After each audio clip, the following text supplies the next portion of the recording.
আসসালামু আলাইকুম। আমরা মানুষের রাজনীতি করি। এখন আপনাদের সামনে আমাদের আমরা একসাথে বাংলাদেশ থেকে আইছি। আমরা মানুষে আইসা কি পাইছি কি হারাইছি সব কিছু আজকে আপনাদের কাছে বলবো।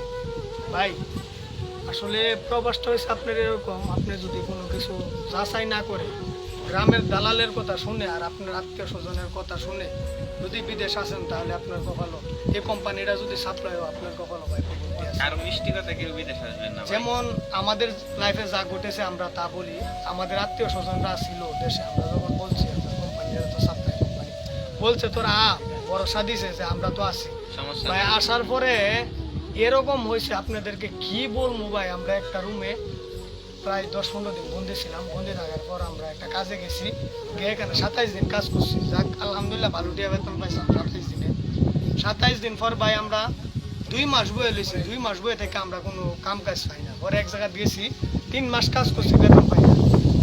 বেতন দিন গেলে মালয়েশিয়ান বাসন দেখো বেসু মেঙ্গু গাছ ওকে, মানে পরের সপ্তাহ বেতন দিয়াম, পরের সপ্তাহ বেতন দিই, এরকম করতে করতে 2 মাস নিচ্ছে ভাই। 2 মাস যাওয়ার পর যখন আমরা মালয়েশিয়া 8 মাস বয়স হয়ে গেছে, আমরা মাথা ভাই আর কোনো কাজ করে না।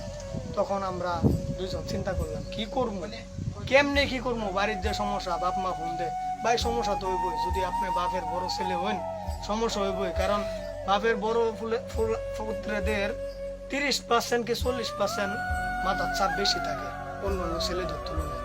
তা আমাদেরও এরকম হয়েছে। যাই হোক 8 মাস থেকে 5 লক্ষ টাকা দিয়ে বিদেশ আইসা পরবর্তীতে কিরকম একটা প্যারাশানি থাকে, একমাত্র যারা এই প্রবাসে আসছে তারাই বুঝবে আর কি, উপলব্ধি করতে পারবে। আর এক বৈশা থাকার প্রবাসে কতটা যন্ত্রণা, এটা যারা বৈশা রয়েছে তারাই বুঝবে। আর নতুন অবস্থা হলে তো কোনো কথাই নাই। যাক 8 মাস পর আমরা আপনার দুইজন একসাথে রওনা দিলাম। দুইজন যে একসাথে আয় পড়বো আমরা জানি না।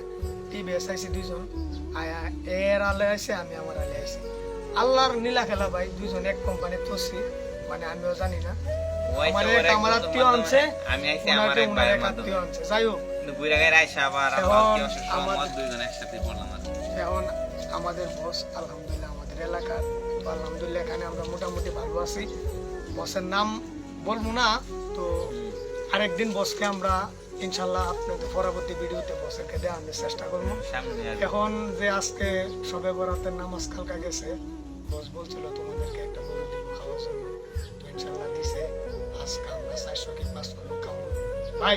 এলাকার একজন লোক যদি আপনার প্রতিষ্ঠিত হয়, এই লোকটা আপনার এলাকার প্রত্যেকটা মানুষকে দেখে প্রমাণ আমরা পাইছি ভাই।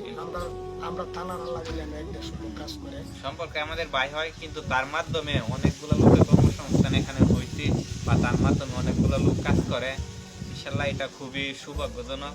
তার মাধ্যমে এতগুলো লোক একটা কাজ পাইছে, বা তিনি আমাদের বাংলা, আমাদের মন খুলে আমরা কথা বলতে পারি। মালয় অথবা তামিল বস্তের সাথে তো আমরা কথাই বলতে পারি না, তারা যেভাবে চলা আমরা ওইভাবে চলতে হয়। কিন্তু এই ক্ষেত্রে যেহেতু ভাই আমাদের বাংলা, আমাদের দুঃখটা ভাই বুঝে, ভাইয়ার কথাটা আমরা শুনতে পারি, এটাই মানে অনেক কিছু আর কি। অনেকে বাঙালি বস সম্বন্ধে বিভিন্ন ধরনের মন্তব্য করে। আমি অনেক ভিডিওতে শুনছি মন্তব্য, কিন্তু আমার প্র্যাকটিক্যালি এরকম হয় নাই। আমি এর আগে শ্রীরামবাগ এক বাংলা কাফেলার সাথে কাজ করছি, উনিও খুব ভালো ছিল, আমাদেরকে আদর করছে, খুব ভালো মনে ছিল লোক। তো সবাই খারাপ না ভাই, কিছু কিছু লোক খারাপ। তো আপনারা আমাদের বসের জন্য দোয়া করবেন, আমাদের জন্য দোয়া করবেন, যাতে বাকি দিনগুলো আমাদের অনেক আনন্দের সহিত কাটে। আজকের ভিডিওতে আমরা বিদায় নিচ্ছি, পরবর্তী